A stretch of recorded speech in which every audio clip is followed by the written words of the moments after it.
Wananchi wa heshima, tumsifu Bwana Yesu Kristo. Mimi nashukuru kuwa hapa siku ya leo kwa hafla hii ya kuchanga pesa ya makanisa. Kwa sababu mimi niko na heshima kubwa sana kwa kanisa.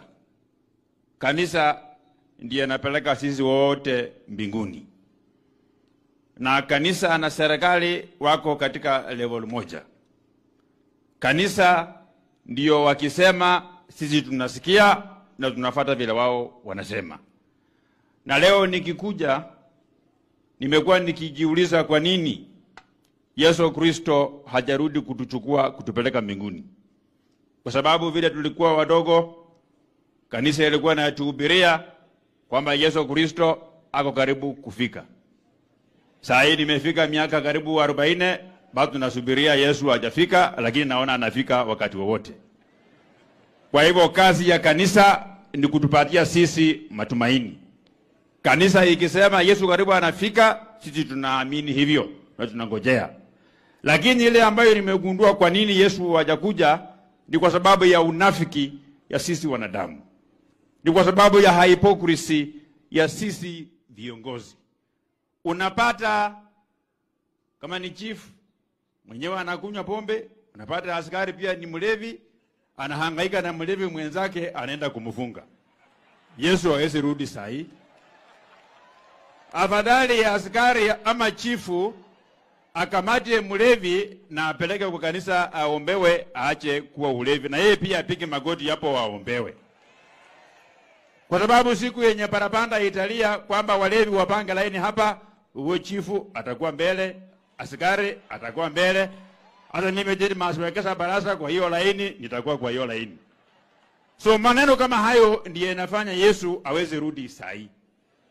Jambo lingine ambayo inafanya Yesu aweze rudi saa hii, juzi nimeangalia rais wetu ule wa zamani, Rais Uhuru Kenyatta, anawahutubia wa Kenya. Akasema ya kwamba serikali yetu hii ambayo inaongozwa na William Ruto ati haiheshimu vijana wa taifa la Kenya. Na alikuwa anaambia vijana wa taifa la Kenya kwamba vijana wa taifa la Kenya wasimame imara, watetee nchi yetu hii ya Kenya ati kwa kutufukuza sisi kwa serikali. Huyo rais wa zamani Uhuru Kenyatta, wakati yeye alikuwa rais miaka 10, alimteua mzee Mudi Yaori akiwa na miaka 91 kuwa chairman ya Sports Fund. Wakati aliulizwa na Wakenya, mbona umemchagua mzee wa miaka 91? Akasema vijana ni waizi, wako corrupt, wanaiba pesa, kwa hivyo afadhali nichague mzee wa miaka 91 kuliko nichague kijana. Leo hii rais wa zamani akisema anapenda vijana, ule ndio unafisi ambaye inafanya Yesu awezi akarudi saa hii mpaka ule mzee ya zamani Uhuru Kenyatta abadilishe mawazo yako. Sisi kama serikali tumekubali kwamba we can be lectured by anybody from everywhere, ili tuweke bidii tufanye wananchi hawa kazi.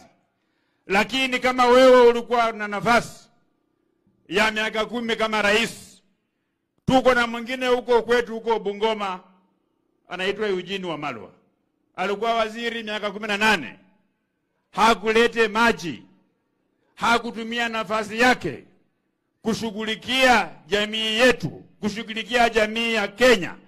Lakini saa hii anatupiga lecture vile serikali inafaa kuongozwa, na wao walikuwa na nafasi. Kwa sababu ya unafiki huo, Yesu Kristo hawezi rudi saa hii, kwa sababu akirudi atapata wenye dhambi wengi, atakosa kuchukua watu kupeleka mbinguni. Ndio maana na ngoja ndio tubadilishe mawazo yetu ndio Yesu arudi kuchukua. Jambo yangu ya mwisho, watu ya Malaba, mimi sio mtu mzee, mimi ni kijana ya miaka kidogo.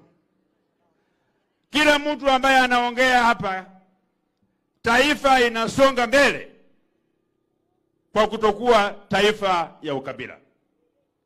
Wakenya wengi leo hawana kazi, sio kwa sababu hawajahitimu, lakini kwa sababu ukienda kufanya interview, mwenye kufanya interview anakuitisha kitambulisho.